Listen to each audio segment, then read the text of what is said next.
नमस्कार, मैं Kapil Kumar bamboo art craft से। तो आज हमारे साथ गीतेश वागद्रे जी हैं जो कि एजुकेशन सेक्टर से जुड़े हैं। तो हम इनसे आज जानकारी लेना चाहते हैं कि हैंडीक्राफ्ट सेक्टर को एजुकेशन से जोड़ के कैसे इसको आगे बढ़ाया जाए या क्या क्या पॉसिबिलिटी हैं जो हम इस क्षेत्र में कर सकते हैं। तो नमस्कार सर। नमस्कार। तो मैं आपसे ये जानना चाह रहा था कि हैंडीक्राफ्ट सेक्टर को अभी तो ये ग्रामीण स्तर पे ही सीमित रह रहा है। ऐसा कुछ इसमें किया जा सकता है कि जो एजुकेशन से भी जोड़ के और लोगों तक ज़्यादा रोजगार भी हो, एजुकेशन के पर्सपेक्टिव से भी हो और लोग इसके बारे में अवेयरनेस कैसे फैलाएंगे? आपका सवाल बहुत अच्छा है।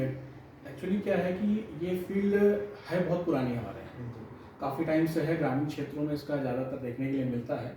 आप लोगों ने देखा होगा कुछ समुदाय है जो खासकर बांस की टोकरियाँ, डस्टबिन और घर में यूज़ आने वाले कुछ आइटम्स इससे बनाते हैं। और आपने पुराने घर देखे होंगे जो हमारे ग्रामीण अंचलों में जो बनते हैं पुराने घर, तो उसमें सपोर्ट के लिए बैम्बू का इस्तेमाल किया जाता है। वो बैम्बू काफ़ी मजबूत एक लंबे समय तक रहता है।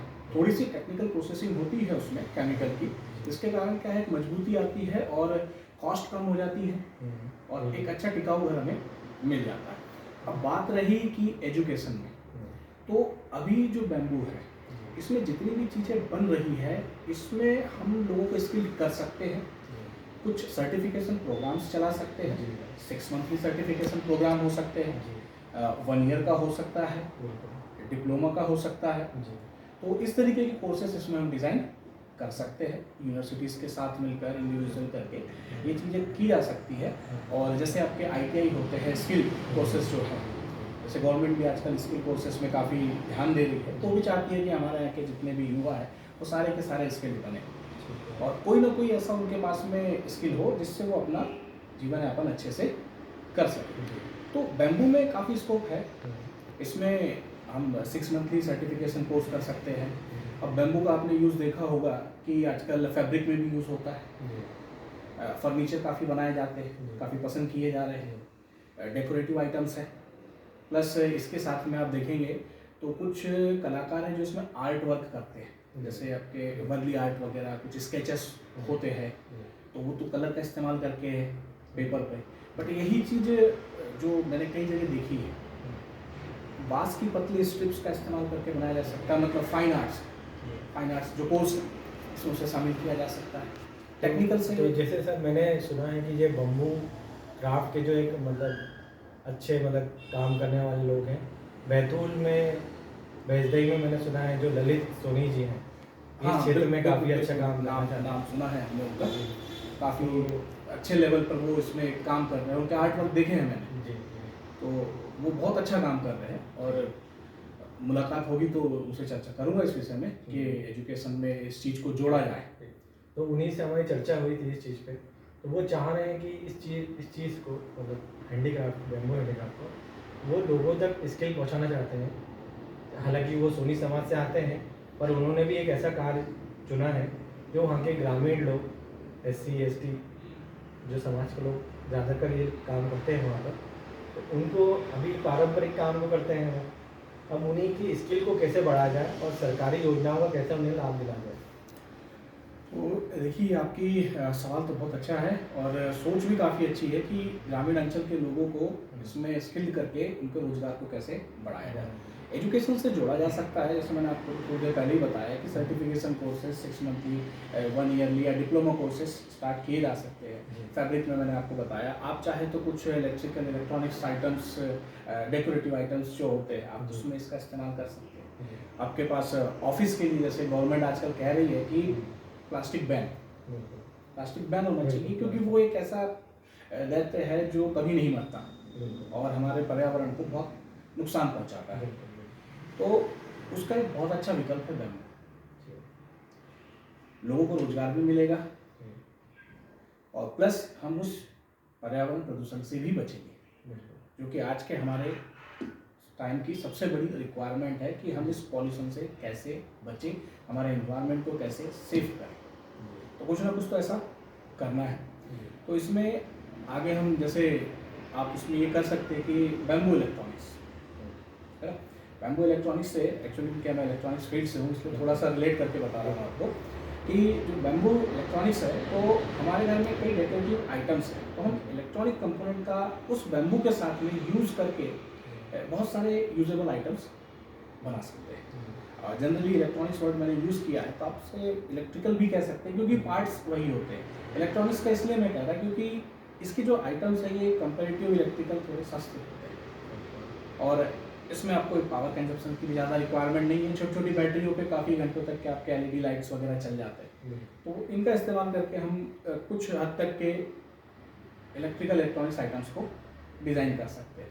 तो बस इन्हीं चीज़ों को मिक्स करके एक सिलेबस तैयार किया जा सकता है और ये गवर्नमेंट के सामने प्रेजेंट किया जा सकता है कि 6 मंथली सर्टिफिकेशन कोर्सेस है, जैसे आपके ITI होते हैं, 1 ईयर के कोर्सेस होते हैं, तो इनका सिलेबस तैयार करके गवर्नमेंट को प्रपोज किया जा सकता है और इसे जो स्किल्ड हमारे फील्ड है उसमें अप्लाई किया जा सकता है और लोगों को ऑब्वियसली इससे कुछ सीखने को मिलेगा और रोजगार भी मिलेगा। खासकर जैसे मैंने आपको बताया था फाइन आर्ट्स, आपके ज्वेलरीज भी इसकी बहुत फेमस है आजकल बैम्बू की, वो भी बनती है, तो ज्वेलरी डिज़ाइनिंग से जुड़े कोर्सेस हम वुडन की देखे हैं, प्लास्टिक की देखे हैं, मेटल्स की देखे हैं, कई जगह स्टोन से भी ज्वेलरी बनाई जाती है, तो ऐसे ही बैम्बू की ज्वेलरीज डेकोरेटिव आइटम्स भी आपके अलग अलग मटेरियल्स के होते हैं, तो इंटीरियर डिज़ाइनिंग से जुड़े कोर्सेज से भी हम इससे रिलेट कर सकते हैं। मैन्युफैक्चरिंग में जैसे में आप जो बेंचेस है, टेबल्स है या हमारे घर के जो यूजेबल आइटम्स है,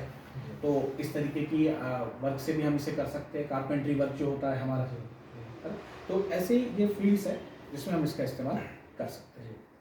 तो सर ये हमारे पास कुछ सवाल आए थे हमारे जो यूज़र्स थे उनकी तरफ से जी, तो उनके कुछ छोटे छोटे सवाल हैं। हाँ जी, तो उनका ये कहना है, जानना चाह रहे थे वो, जैसे एक सवाल में लेता हूँ कि अगर वो बैम्बू यूनिट में यूनिट बनाना चाहें अपने लिए रोजगार के तौर पे, तो वो क्या शुरुआत कैसे कर सकते हैं इसकी? देखिए यूनिट तो आप तैयार कर सकते हैं, लेकिन आपको क्या चाहिए? आप डेकोरेटिव आइटम्स में जाना चाहते हैं, इंटीरियर्स में जाना चाहते हैं, ज्वेलरी में जाना चाहते हैं, या आप बैम्बू इलेक्ट्रॉनिक्स के फील्ड तरफ जाना चाहते हैं, या आप बैम्बू से जुड़े फाइबर वर्क में जाना चाहते हैं। फाइबर से मतलब आपके ये कपड़ों की मैं बात कर रहा हूँ, है ना, जो आपकी टेक्सटाइल इंडस्ट्री है। आजकल बैम्बू का भी काफ़ी यूज़ हो रहा है, इको फ्रेंडली है, बॉडी को भी नुकसान नहीं होता, प्रोसेसिंग में कोई ऐसा खास यूज़ नहीं होता है। दूसरा सवाल ये था कि जैसे कॉलेज स्तर पे अगर इन चीज़ को बढ़ावा देना हो तो कैसे, मतलब कॉलेज से कैसे बातचीत करा जाए कि ये हैंडीक्राफ्ट सेक्टर में भी बच्चों को अवेयरनेस करें, इनको आगे बढ़ाया जाए कोर्स को? देखिए क्या है, आजकल एक चीज़ मैं आपको बता रहा हूँ, अपने मध्य प्रदेश में यूनिवर्सिटीज़ काफ़ी आगे हैं जिनके पास graduation courses, technical, non technical, science, fine arts, ये सब होता है। तो वहाँ पर हम ये सर्विस प्रोवाइड कर सकते हैं और गवर्नमेंट ने भी NEP 2020 लागू किया हुआ है जिसमें आप कुछ स्किल चीज़ें भी सीख सकते हैं। बच्चा अपनी पसंद का कोर्स भी कर सकता है कि उसने 60% क्रेडिट अपने मेन स्ट्रीम से ले लिए और बाकी की जो 40% है कोई म्यूज़िक में ले रहा है, फाइन आर्ट्स में ले रहा है, या अपनी ही उस टेक्नोलॉजी वाले फील्ड को वो इससे जोड़ के कुछ कर सकता है। तो ये चीज़ हम ट्रेनिंग में वहाँ पर प्रोवाइड कर सकते हैं। सर एक आखिरी सवाल कि अगर ग्रामीण स्तर पे जैसे बैजदई बैतूल में अगर कोई सीखना चाहे तो ये कहाँ पर जाके सीख सकते हैं? एक नाम मुझे याद आ रहा है, बैम्बू आर्ट एंड क्राफ्ट, आपने जिनका नाम लिया था ना, ललित सोनी। हाँ जी, तो वो हमारे लिए, हमारी संस्था के लिए ही काम कर रहा है। हाँ, वही चीज़ मैं अभी देख रहा था इस पर नेट पे कि मैंने देखा उसको, तो उनका वर्क भी बहुत अच्छा है और शायद वो प्रोडक्शन का भी वर्क करते हैं। मैंने भी वेबसाइट विजिट करी, यूनिट भी है, तो यूनिट है। तो आप वहाँ पर कुछ जैसा भी बताया कि आप उसके कुछ 6 मंथली या क्वार्टरली या ईयरली कुछ कोर्स डिज़ाइन करके लोगों को ट्रेनिंग दे सकते हैं। प्लस जो स्टूडेंट्स हैं खासकर फैशन डिज़ाइनिंग वाले या फाइन आर्ट्स वाले, जिन्हें आजकल इंडस्ट्रियल उनके करिकुलम में आ गया है कि आपको 45 डेज़ की ट्रेनिंग करनी, तो वो लोग भी आके सीख सकते हैं और आप उन्हें 45 डेज़ का ट्रेनिंग प्रोग्राम कि कैसे हम उसे डिज़ाइन करते हैं, कैसे प्रोसेस करते हैं, या आर्ट वर्क कैसे बनाए जाते हैं, डेकोरेटिव आइटम्स के इसमें आप उनके लिए ये चीज़ें डिज़ाइन करके उन्हें ट्रेनिंग दे सकते हैं। और ये उनके लिए भी बहुत अच्छा होगा कि वो अपने ही कल्चर से या नेचर की चीज़ों का इस्तेमाल करके कुछ प्रोडक्टिव बना रहे हैं। Thank you sir. तो नमस्कार, आज का सत्र यहीं समाप्त करते हैं और मिलते हैं आपसे नेक्स्ट एपिसोड में।